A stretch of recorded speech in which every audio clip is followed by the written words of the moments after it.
এ দুনিয়াদার পাগল আমার বাবারা, যারা হারামকে হারাম মনে করো না, ঘুষকে ঘুষ মনে করো না, সুদকে সুদ মনে করো না, সরকারি দলের সঙ্গে জড়াইয়া চাঁদাবাজি টেন্ডারবাজি বিভিন্ন কায়দায় সম্পদ গুছাইতে চলে বাজার, এই সম্পদ কার জন্য রাইখা যাও? এ দুনিয়াদার পাগল, করোনা ভাইরাসের সময় বরিশালে এক দায়িত্বশীল আমাকে বলতেছে, হুজুর আরে ছেলেরা মোবাইল করলো, ভাই আমার বাপ করোনা ভাইরাসে মারা গেছে, তাকে একটু দাফন কাফনের ব্যবস্থা করেন। আমরা শোনার পরে সেখানে হুজুর গেলাম, যাইয়া দেখি কাউকে পাওয়া যায় না, ছেলে সন্তান আত্মীয় স্বজন কেউ নাই। দেখি একটা রুম তালা মারা, চাবিও নাই, কিভাবে খুলবো? আমরা তালা ভাঙ্গে রুমের ভিতরে যখন ঢুকলাম, দুইকা থেকে এখনো লোকটা মারা যায় না। আমরা তাকে তাড়াতাড়ি কান্দের ভিতরে উঠাইয়া যখন অক্সিজেন লাগাইলাম, একটু হুশ হওয়ার পরে ডাক দিয়া বলে, ভাই আপনারা কারা? যাদের জন্য জীবন শেষ করলাম, যাদের জন্য আরামকে আরাম বলি নাই, বলতে গেলে রাত্রকে রাত্র বলি নাই, যাদের জন্য এত সুন্দর বাড়ি করলাম, যাদের জন্য এই সম্পদ করলাম, এখন আমার এই কঠিন মুহূর্তে কষ্টের সময় কেউ আমার পাশে নাই। আপনারা কারা, কোথা থেকে আসছেন? এই সময় আপনারা আমার খেদমত করতেছেন, কাগজ কলম নিয়ে আসেন, সব আপনাদেরকে লেখা দেব। এই জন্য আমার বাজানদেরকে বলবো, পর্দারে মা বোনদেরকে বলবো, এ দুনিয়াদার পাগল আমার বাবারা, আর দুনিয়া দারুল মেহনে ওয়াল বালা, দুনিয়া কিন্তু বালা মুসিবতের জায়গা, কষ্ট ক্লেশের জায়গা। এখানে শান্তি চাইলে কেউ কোনোদিন পায় নাই, কেউ কোনোদিন পাবে না। কিন্তু আমার বাজান রে, মস্তে আশেক মস্তে মাশুক, বাদশাহ মালে মাস, পীরে মস্তে জিরে মস্তে, শেখ দর আসরার মাস। দুনিয়ার ভিতরে যত মানুষ বিচারণ করে সব কিন্তু পাগলের দল। কেউ বা বাজান পীর হওয়ার জন্যে পাগল, কেউ বা মুফতি মুহাদ্দিস হওয়ার জন্যে পাগল, কেউ বা বাজান মুহতামিম হওয়ার জন্যে পাগল, কেউ বা ইমাম হওয়ার জন্যে পাগল, কেউ বা সভাপতি সেক্রেটারি হওয়ার জন্যে পাগল, কেউ বা সুন্দর গাড়ি বাড়ি করার জন্যে পাগল, কেউ বা মেম্বার চেয়ারম্যান এমপি মিনিস্টার হওয়ার জন্যে পাগল, বাজান কেউ বা অমুক টমুক সুন্দরী মেয়ে বিবাহ করার জন্যে পাগল। আর একদল মানুষ দুনিয়ায় বিচারণ করে, তারাও কিন্তু একদল পাগল, তারা কিন্তু আমার মাওলার পাগল। এ দুনিয়াদার পাগল আমার বাবারা, এই দুনিয়ার পাগলামি কয়দিন, যে কয়দিন দুনিয়ার ভিতরে চক্ষু খোলা থাকবে বাজার, আরে আর যারা আমার মালিকের পাগল হবে, তারা দুনিয়াতেও বাদশা, আখেরাতেও বাদশাহ। বাজার এই চিটাঙে বাজার আমানুর শাহ রহমাতুল্লাহ আলাইহি, অনেকে নাম শুনছেন। বাজান তিনি জজের চাপরাশি ছিল, জজ এজলাসে বসে বিচার করত, আর তার মাথার উপরে টাইনা পাখা দিয়ে বাতাস করত, তাদেরকে চাপরাশি বলা হয়। বাজান চাপরাশি আমানুর শাহ রহমাতুল্লাহ আলাইহি আল্লাহর পাগল ছিল। আজকে সেই জজের খবর নাই, কিন্তু কিয়ামত পর্যন্ত মানুষ ওই আমানুর শাহ রহমাতুল্লাহ আলাইহি তার স্মরণ করবে, তার জন্য দোয়া করবে। বাজার যাইয়ে দেখো সিলেটের আল্লাহু আকবার শাহজালাল রহমাতুল্লাহ আলাইহি, বাজার সিলেটের মাটিতে ঘুমায় রয়েছে, লক্ষ লক্ষ মানুষ তার কবরের পাশে যায়, এমন ভয়, জোরেও কথা বলে না, থরকম্প, সম্মান দেখাইতে যাইয়া বাজার ময়রাও বাদশাহ, আর কত বড় লোক, কত রাজা, কত প্রেসিডেন্ট, কত প্রধানমন্ত্রী যাইয়া দেখো ওই হাইকোর্টের মাজারের ভিতরে পইরা রয়েছে। কই একজন দিনদার আল্লাহওয়ালা মানুষ তাদের কবরের পাশে একটু সালামও দেয় না, বরঞ্চ বলে কুত্তারা শয়তান না মরছে ভালো হয়েছে। আর বাজান আল্লাহওয়ালারা যখন দুনিয়ার থেকে বিদায় হয় তখন মানুষ বলে লোকটা খুব ভালো ছিল। এমনকি তার জন্যে তার বিরহে বেদনায় আসমান পর্যন্ত কান্দে। বাজান তার বাস্তবতা দেখছি। আব্বাজান রহমাতুল্লাহ আলাইহি যখন দুনিয়ার থেকে বিদায় হয়ে গেল, আকাশের ভিতরে সূর্য চকচক ঝকঝক করতেছে, হঠাৎ আকাশের ভিতরে একটু হালকা মেঘচ্ছন্ন হইয়া একটু পির করে আসমান কাইদা, আবার যেই আকাশ সেই আকাশ। এই জন্য আমার ভাইদেরকে বলবো, পর্দালে মা বোনদেরকে বলবো, এমন কোনো জাতি দুনিয়ার ভিতরে নাই যেই জাতি পরকাল বিশ্বাস করে না। হিন্দুরাও পরকাল বিশ্বাস করে, খ্রিস্টানরাও পরকাল বিশ্বাস করে, অন্যান্য বিজাতিরাও পরকাল বিশ্বাস করে, আমরা মুসলমানও পরকাল বিশ্বাস করি। কিন্তু বাজান সৃষ্টিকর্তা একজন, মানুষের জন্য নিয়ম নীতি হবেও কিন্তু একটা। কিন্তু আজ পর্যন্ত মুসলমান জাতি ছাড়া অন্য কোনো জাতি চ্যালেঞ্জের মাধ্যমে বুক ফুলাইয়া গলা টান কইরা কেউ দুনিয়ায় বাইসা থাকতে পারে নাই। একমাত্র আমরা মুসলমান জাতি বাজার বুক ফুলাইয়া গলা টান কইরা দুনিয়ার ভিতরে বাইচে আছি। জোরে বলো কথা ঠিক না বেঠিক? আজকে মুসলমানের ঘরে জন্মগ্রহণ কইরা যারা আজকে ধরাকে সরা জ্ঞান মনে না কইরা আখেরাতকে ভুইলা যারা দুনিয়া চেনছো আখেরাত বলছো, আমি সেই বাজানদেরকে বলবো,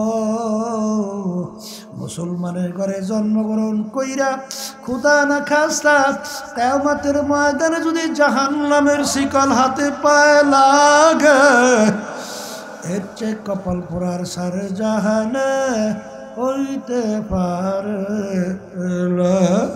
এই জন্য আমার বাজানদেরকে বলবো, পর্দালে মা বোনদেরকে বলবো, দলের পিছনে পড়ছেন, সম্পদের পিছনে পড়ছেন, সম্মানের পিছনে পড়ছেন, আমি বাজানদেরকে শোনাবো, মা বোনদেরকে শোনায় রাইখা যায়। আমার মালিক কুরআনুল কারীমের ভিতরে বলছেন, ইয়াউমা নাদউ কুল্লা উনাসিন ইমামিহিম, কিয়ামতের ময়দানে আমার মালিক প্রত্যেকটা মানুষকে তার দলের নেতা নেত্রীর সঙ্গে ডাকবে। ডাইকে আমার মালিক বলবেন, তোর দলের নেতা নেত্রী যেদিকে যায় তাদের পিছনে তুই সেদিকে যা। অর্থাৎ তোমার দলের নেতা নেত্রী যেখানে জায়গা তোমারও সেইখানে জায়গা। লা ইলাহা ইল্লাল্লাহ মুহাম্মাদুর রাসূলুল্লাহ, আল্লাহ বাদে কেহ মাবুদ নাই। মুহাম্মাদুর রাসূলুল্লাহ সাল্লাল্লাহু আলাইহি ওয়াসাল্লাম, কথা ঠিক না ঠিক? এখন কেউ যদি লা নাটাই না যদি পড়ে, তাহলে অর্থ কি হইবে? আল্লাহ ছাড়া আরো মাবুদ আছে। কি ভালো করে বোঝেন কিছু? এই জন্য আমার বাজানদেরকে বলো, পর্দালে মা বোনদেরকে বলো, অনেকে নেক আমলের ব্যাপারে সিদ্ধান্তটা নিজের কি অনুযায়ী? জ্ঞান বুদ্ধি অনুযায়ী। মানুষের জ্ঞান বুদ্ধি কি স্থিতিশীল না পরিবর্তন? একটু আস্তে করি। ছোটবেলায় যে বুদ্ধি ছিল এখন তাই আছে? এই গতকালকে একটা জিনিস ভালো মনে করছে আজকে খারাপ, এরকম হয় না? আবার খারাপ মনে করছে আজকে ভালো, হয় না? এই পরিবর্তনশীল বুদ্ধি দিয়া যদি কেউ ইসলামের ব্যাপারে, ইমানের ব্যাপারে, নেক আমলের ব্যাপারে কেউ সিদ্ধান্ত নেয়, তার ধ্বংস অনিবার্য। যেরকম নাকি ওই রবারের মাপকাঠি দিয়া যেরকম রুমালের মাপ ঠিক করা যায় না, ঠিক নিজের জ্ঞান বুদ্ধি অনুযায়ী কেউ যদি জাহান্নাম এবং বেহেশতের রাস্তার ব্যাপারে সিদ্ধান্ত নেয়, এও কোনোদিন লক্ষ্যে পৌঁছতে পারবে না। এই জন্য এমন এক মাপকাঠি নেওয়া লাগবে যেই মাপকাঠি বাড়েও না কমেও না। বলেন, যেই মাপকাঠি বাড়েও না কমে, সেই মাপকাঠির নাম হলো কোরআন এবং হাদিস। সবাই জোরে বলেন সুবহানাল্লাহ। এই কোরআনুল কারীম যেইভাবে নাযিল হয়েছে, আমাদের কাছে আসছে। একটা নোক্তার পরিবর্তন আছে? আসতে কয় হাদিস শরীফ আল্লাহ রাসূল সাল্লাল্লাহু আলাইহি ওয়াসাল্লাম যা বলছে আমাদের কাছে আসছে। এক জায়গায় কোনো জায়গায় নোক্তার পরিবর্তন আছে? তাহলে বোঝা গেল ওই কোরআন এবং হাদিসের কষ্টি পাথরের মধ্যে কোনটা স্বর্ণ আর কোনটা এমিটি সোনা, এইটা বোঝার জন্য ঘষা দেওয়া লাগবে। যখন নাকি আমি একদিন ওই খালি শুনি কষ্টি পাথর এই কষ্টি পাথর কেমনে পরীক্ষা করে, একদিন গেলাম স্বর্ণকারের ওই জায়গায় নিয়ে ঘষা দিছে, ঘষা দিয়া বলে হুজুর এটা স্বর্ণ না, এটা কি না, ওই কষ্টি পাথরের সিগন্যাল দিচ্ছে এটা স্বর্ণ না।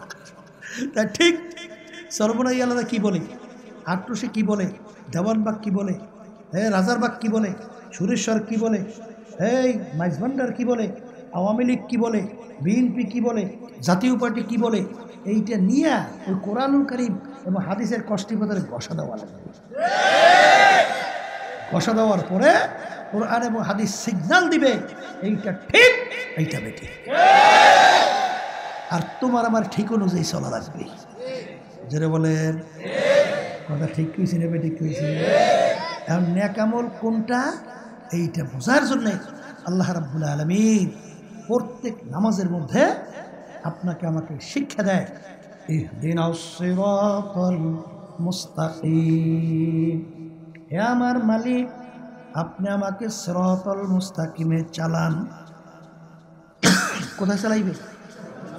হ্যাঁ, সিরাতাল মুস্তাকিম কোনটা? আমার মালিক বলেন সিরাতাল্লাযীনা আন'আমতা আলাইহিম, যেই পথে চলার পরে আপনার পক্ষ থেকে যাদের উপরে নেয়ামত বর্ষিত হয়েছিল তাদের পথে আমাদেরকে চালা। এখন কাদের উপরে আল্লাহর নেয়ামত বর্ষিত হয়েছে? কথা কয় না।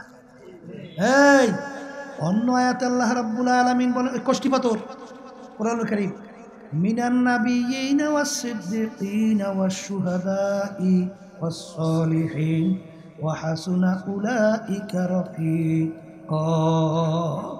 আল্লাহর নেয়ামত বর্ষিত হয়েছে কাদের উপরে বলেন? নবীদের উপরে, সিদ্দিকীনদের উপরে, শুহাদায়ে কেরামদের উপরে, কিয়ামত পর্যন্ত নেককার পরহেজগার আল্লাহ ওয়ালাদের উপরে আল্লাহর নেয়ামত বর্ষিত হয়েছে। জোরে বলেন কথা ঠিক না বেঠিক? তাইলে বোঝা গেল বাজার নবীদের আমল, আমল মানে কাজ। বলেন বলেন এই কাদের কাজ? বলেন সিদ্দিকীনদের কাজ। বলেন মুখ খুলে বলেন।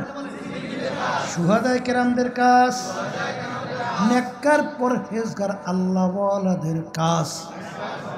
এইটাই হইল নেক আমল। এইটা কি? আচ্ছা এখন বলি, একজন সাহাবী প্রায় 1.5 লক্ষের কাছাকাছি সাহাবায়ে কেরাম, একজন সাহাবী পাবেন এক ওয়াক্ত নামাজ ছাড়ছে? একটু আস্তে কর, আর একটু আস্তে কর। পাইবেন? তাহলে নামাজ পড়া কি? বলেন ভালো কাজ। কি কাজ? বলেন নেক কাজ। নেক কাজ। নামাজ পড়া কি কাজ? একজন সাহাবীও কি পাবেন রমজান মাসে রোজা ছেড়ে দিয়েছে? আস্তে কর। তাহলে রোজা রাখা একজন সাহাবীও কি পাওয়া যাবে যাদের সঙ্গে দেখা দেওয়া জায়েজ নাই তাদের সঙ্গে দেখা দিচ্ছে? আছে? তাহলে বোঝা গেল যে পর্দা করা কি কাজ? একজন সাহাবীও কি পাওয়া যাবে এক মুষ্টির উপরে দাড়ি ছাড়ছে বা কামাইছে? নাই, একজনও নাই। এক মুষ্টির উপরে দাড়ি ছাটা কামানো সম্পূর্ণ হারাম। আসতে কয় দেয় এই কথা ঠিক না ঠিক? এই জন্য আমার ভাইদেরকে বলবো, পর্দার আড়ালের মা বোনদেরকে বলবো, বাজান দলাদলি বাদ দেন। আমার আব্বাজান রহমাতুল্লাহি আলাইহি বলতেন, হে দুনিয়ার মানুষ, আমি ফজলুল করিম দুনিয়া থেকে বিদায় নিয়ে কবরে চলে গেলে তোমরা যদি ফুলের মালা একটার পর একটা গাইথা আমার কবর ভইরা রাখো, আর আমার মালিক যদি কবরে মাপ না করে ওই ফুলের মালা আমার কিছু আসে যায় না। জুতার মালা একটার পর একটা গাইথা যদি তোমরা আমার কবর ভইরা রাখো, আর আমার মালিক যদি আমাকে কবরে মাফ কইরা দেয়, ওই জুতার মালা আমার কিছু আসে যায় না। এই জন্য আমার ভাইদেরকে বলবো, পর্দা আলে মা বোনদেরকে বলবো, হে আল্লাহর বান্দারা, পর্দা আলে মা বোনেরা, অনেকে বলে হুজুর আপনাদের হুজুরদের ভিতরে এত দলমত কেন? আছে না নাই?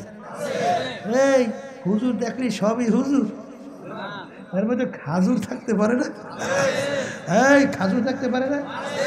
সর্বনাই মাহফিল আমার এখন মনে আছে, একটা চোর ধরা পড়ছে, চোর। ওয়াল্লাহ তার দিকে তাকাইলে মনে হয় যেন খাস আল্লাহর ওলি, এই সুন্নতি গাছ, পাগড়ি কান্দের মধ্যে, এই লাম্বা যেন সুন্নতি গাছ, টুপিও বাস করলি, একেবারে পুরো 3.5 হাত বডি সুন্নতি পোশাক দিয়ে সাজানো, ধরা পড়ছে চোর। আসতে কয় ধরা পড়ছে কি বড় হুজুর না? ও চিন্তা করছে এই যে মজলিস, এই মজলিসের ভিতরে চুরি করতে হবে, এই লেবাস চুরের ধরা ছাড়া চুরি করা যায় না। এই জন্য কি হুজুর নো খাজু? হ্যাঁ, এই বাংলাদেশের ভিতরে ক্যান্টনমেন্ট মসজিদ কুমিল্লা, আমরা কই কুমিল্লা, এই এক মসজিদের ইমাম, এরা 30 বছর পর্যন্ত ইমামতি করছে, 30 বছর, বিরাট জবরদস্ত আলেম, বুঝেন না? সমাজের ভিতরে অনেক গ্রহণযোগ্যতা, জান 30 বছর ইমামতি করছে। 30 বছর পরে ধরা পড়ছে হিন্দু ভারতের রয়ের এজেন্ট, বিরাট হুজুর না? আসতে কয় এই বিরাট হুজুর না?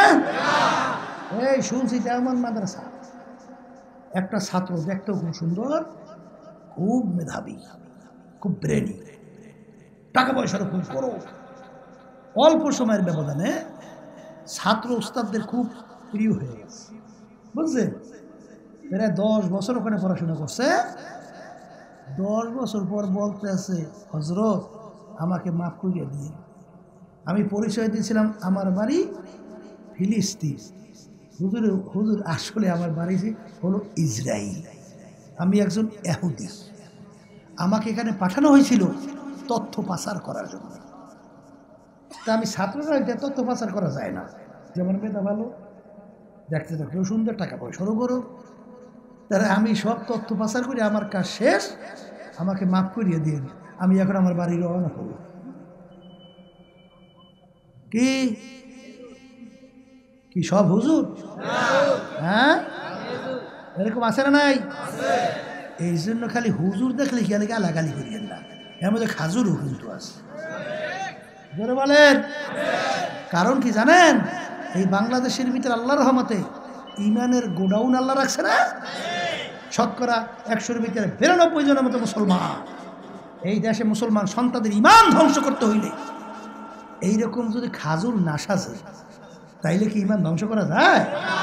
এই জন্য বিভিন্ন প্রক্রিয়ায় ওরা বিভিন্ন কায়দায় দেখেন না, বিভিন্ন সময় বাইরে হয়েছে, আর এখন একদল বাইরে হয়েছে চরমোনাইয়ের ব্যাপারে কিছু বিরোধিতা না করতে হলে পেটের ব্যথা হজম নেই।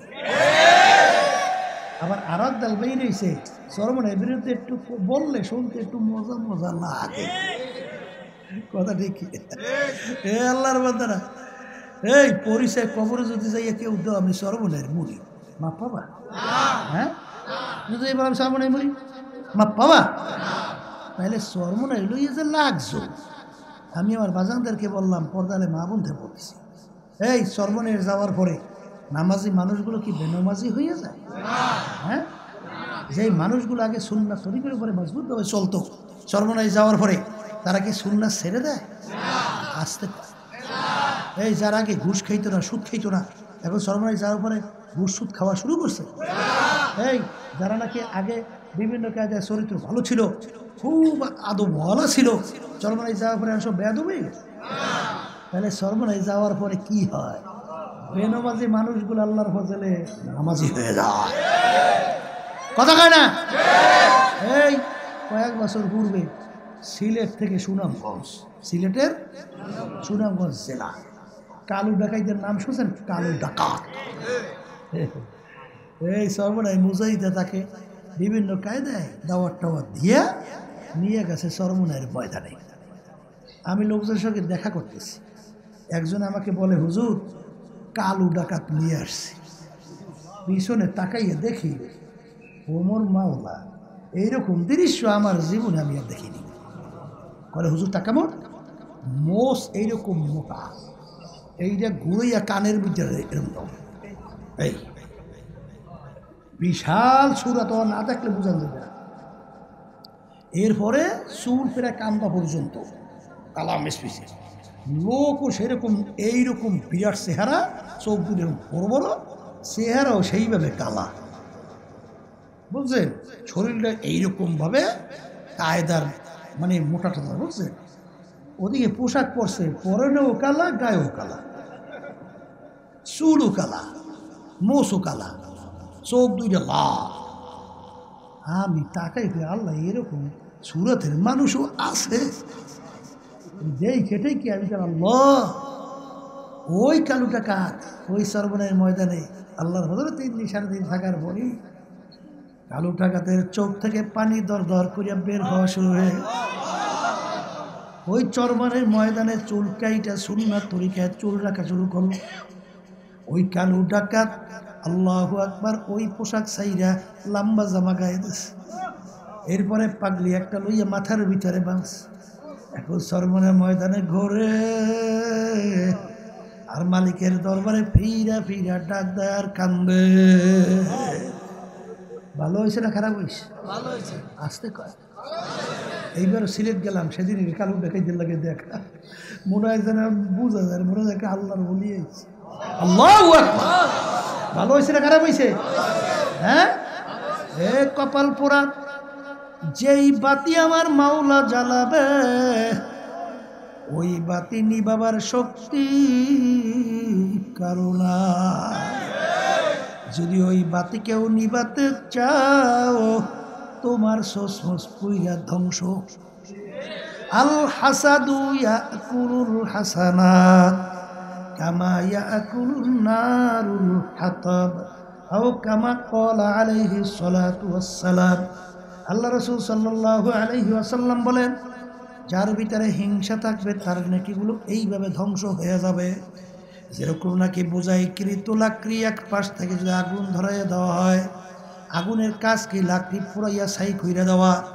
যার ভিতরে হিংসার আগুন থাকবে তার পাহাড় পরিমাণ নেকিগুলো এইভাবে হিংসার আগুনে জ্বালাইয়া সব সারকার কইরা আমল নামা নেক একেবারে মুক্ত কইরা ফেলবে। জোরে বলেন কথা ঠিক কিনা? বাজার উচিত কি ছিল? যেখানে গেলে মানুষ নামাজি হয়, আল্লাহর বান্দা আল্লাহকে চেনে, আল্লাহকে ডাক দেয়, তোমার উদ্দেশ্য কি, তোমার কি কাজ তোমার দরকার ছিল, সেখানে বাজান সহযোগিতা করা। জোরে বলেন কথা ঠিক না বে ঠিক? এই জন্য আমার ভাইদেরকে বলবো, পর্দারে মা বোনদেরকে বলবো, বাজান রে, আজকে বাংলাদেশের ভিতরে শতকরা 92 জনের মতো মুসলমান বসবাস করে। এই বাংলাদেশের ভিতরে মুসলমান সন্তানদের দলের মতো কোনো অভাব নাই। আল্লাহ রাসূল সাল্লাল্লাহু আলাইহি ওয়াসাল্লাম বলে গেছেন, এ আমার সাহাবারা, কিয়ামত পর্যন্ত উম্মতেরা, আমার আগের নবীর উম্মতের ভিতরে 72-71 দল ছিল, আমার উম্মতের ভিতরে 73 দল হবে। এর ভিতরে 72 দল ধ্বংস হইয়া জাহান্নামে চলে যাবে, একটা দল শুধুমাত্র নাজাত পাইয়া জান্নাতে যাবে। সাহাবায়ে কেরাম প্রশ্ন করলেন, ইয়া আল্লাহর রাসূল, কোন দল বেহেশতে যাইবে, তার পরিচয় কি? আল্লাহর রাসূল বলেন, মা আনা আলাইহি ওয়া আসহাবি, আমি এবং আমার সাহাবারা যেই পথ, যেই মত, যেই নীতি আদর্শ সুরাত, যেই সিরাতের মধ্যে আছি, কিয়ামত পর্যন্ত যারাই এই নিয়মে থাকবে তারাই নাজাত পাইয়া জান্নাতি। এই জন্য আমার বাজানদেরকে বলবো, পর্দারে মা বোনদেরকে বলবো, হে কবরের যাত্রীরা, হে আমার বড়লোক বাবারা, হে পর্দারে মা বোনেরা, কোন দুনিয়ার পিছনে পড়ছ, কোন সম্পদের পিছনে পড়ছ, কোন দলের পিছনে পড়ছ, কোন দলের নেতা নেত্রীর পিছনে পড়ছো। বাজান মাঝে মাঝে একটু চক্ষু বন্ধ করো, নিরিবিলি একটু মুরাকাবা করো। এ আল্লাহর বান্দারা, এ পর্দার আড়ালের মা বোনেরা, বাজান করোনা ভাইরাসের সময় বাংলাদেশের ভিতরে উল্লেখযোগ্য বড় ধনী যমুনা গ্রুপের মালিক ভাইরাসে যখন আক্রান্ত হয়ে গেল, শ্বাস ছাড়তে যখন টানতে পারে না, ডাক দিয়া বাজান ডাক্তারকে বলে, ডাক্তার তুমি যদি আমার শ্বাস টানা ছাড়ার ব্যবস্থা করতে পারো, কলম কাগজ নিয়ে আসো, তোমাকে সব সম্পদ আমি লেখা দিব। কিন্তু আর শ্বাস টানা ছাড়ার ব্যবস্থা করতে পারে নাই, বিনা হাতে খালি হাতে কবরে চইলা গেল। এই কবরের যাত্রীরা কার জন্য পাগল হইলা, কার জন্য হারামকে হারাম বলো না, ঘুষকে ঘুষ বলো না, সুদকে সুদ মনে করো না। বাজান কিছুদিন আগে বাংলাদেশে একটা সংবাদ প্রচার হইল, এক ধনী ব্যাংকার মারা গেল। মারা যাওয়ার পরে তাকে নিয়ে গাড়ির গ্যারেজের ভিতরে লাশ ফালাইয়া রাখলো। তার দুই সন্তান, দুই ছেলে, তাকে দাফন কাফনের ব্যবস্থা না কইরা ওরা বাপের রাইখে যাওয়ার সম্পদ নিয়ে মারামারি কাটাকাটি শুরু করলো। ওদিকে লাশ ফুইলা পয়সা গন্ধ বের হওয়া শুরু হয়ে গেল, ওদিকে বাপের দাফন কাপড়ের খবর নাই। এলাকার লোকজন সাদা দইরা তারপর তার দাফন কাফনের ব্যবস্থা করলো। এ দুনিয়াদার পাগল আমার বাবারা, যারা হারামকে হারাম মনে করো না, ঘুষকে ঘুষ মনে করো না, সুদকে সুদ মনে করো না, সরকারি দলের সঙ্গে জড়াইয়া চাঁদাবাজি, টেন্ডারবাজি, বিভিন্ন কায়দায় সম্পদ গুছাইতে চলে বাজার। এই সম্পদ কার জন্য রাইখা যাও? এ দুনিয়াদার পাগল, করোনা ভাইরাসের সময় বরিশালে এক দায়িত্বশীল আমাকে বলতেছে, হুজুর আরে ছেলেরা মোবাইল করলো, ভাই আমার বাপ করোনা ভাইরাসে মারা গেছে, তাকে একটু দাফন কাফনের ব্যবস্থা করেন। আমরা শোনার পরে সেখানে হুজুর গেলাম, যাইয়া দেখি কাউকে পাওয়া যায় না, ছেলে সন্তান আত্মীয় স্বজন কেউ নাই। দেখি একটা রুম তালা মারা, চাবিও নাই, কিভাবে খুলবো? আমরা তালা ভাইঙ্গে রুমের ভিতরে যখন ঢুকলাম, দুইকা থেকে এখনো লোকটা মারা যায় না। আমরা তাকে তাড়াতাড়ি কান্দের ভিতরে উঠাইয়া যখন অক্সিজেন লাগাইলাম, একটু হুশ হওয়ার পরে ডাক দিয়া বলে, ভাই আপনারা কারা? যাদের জন্য জীবন শেষ করলাম, যাদের জন্য আরামকে আরাম বলি নাই, বলতে গেলে রাত্রকে রাত্র বলি নাই, যাদের জন্য এত সুন্দর বাড়ি করলাম, যাদের জন্য এই সম্পদ করলাম, এখন আমার এই কঠিন মুহূর্তে কষ্টের সময় কেউ আমার পাশে নাই। আপনারা কারা, কোথা থেকে আসছেন? এই সময় আপনারা আমার খেদমত করতেছেন, কাগজ কলম নিয়ে আসেন, সব আপনাদেরকে লেখা দেব। এই জন্য আমার বাজানদেরকে বলবো, পর্দারে মা বোনদেরকে বলবো, এ দুনিয়াদার পাগল আমার বাবারা, আর দুনিয়া দারুল মেহনে ওয়াল বালা, দুনিয়া কিন্তু বালা মুসিবতের জায়গা, কষ্ট ক্লেশের জায়গা। এখানে শান্তি চাইলে কেউ কোনোদিন পায় নাই, কেউ কোনোদিন পাবে না।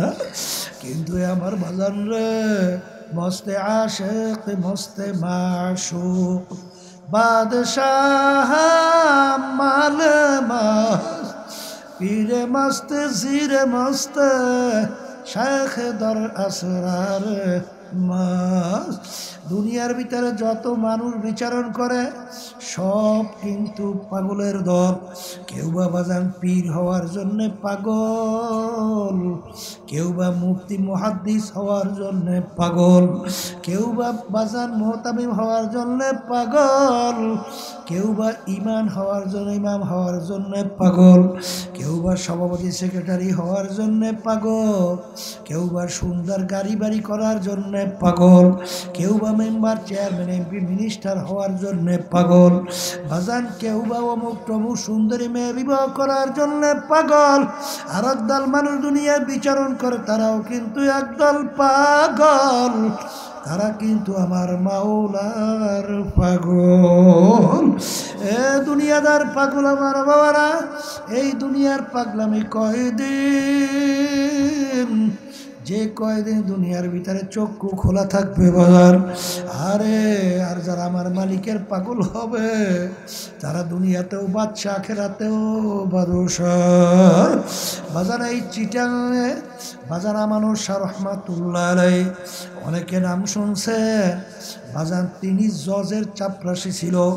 জজ এজলাসে বসে বিচার করত, আর তার মাথার উপরে টাইনা টাইনা পাখা দিয়ে বাতাস করত, তাদেরকে চাপরাশি বলা হয়।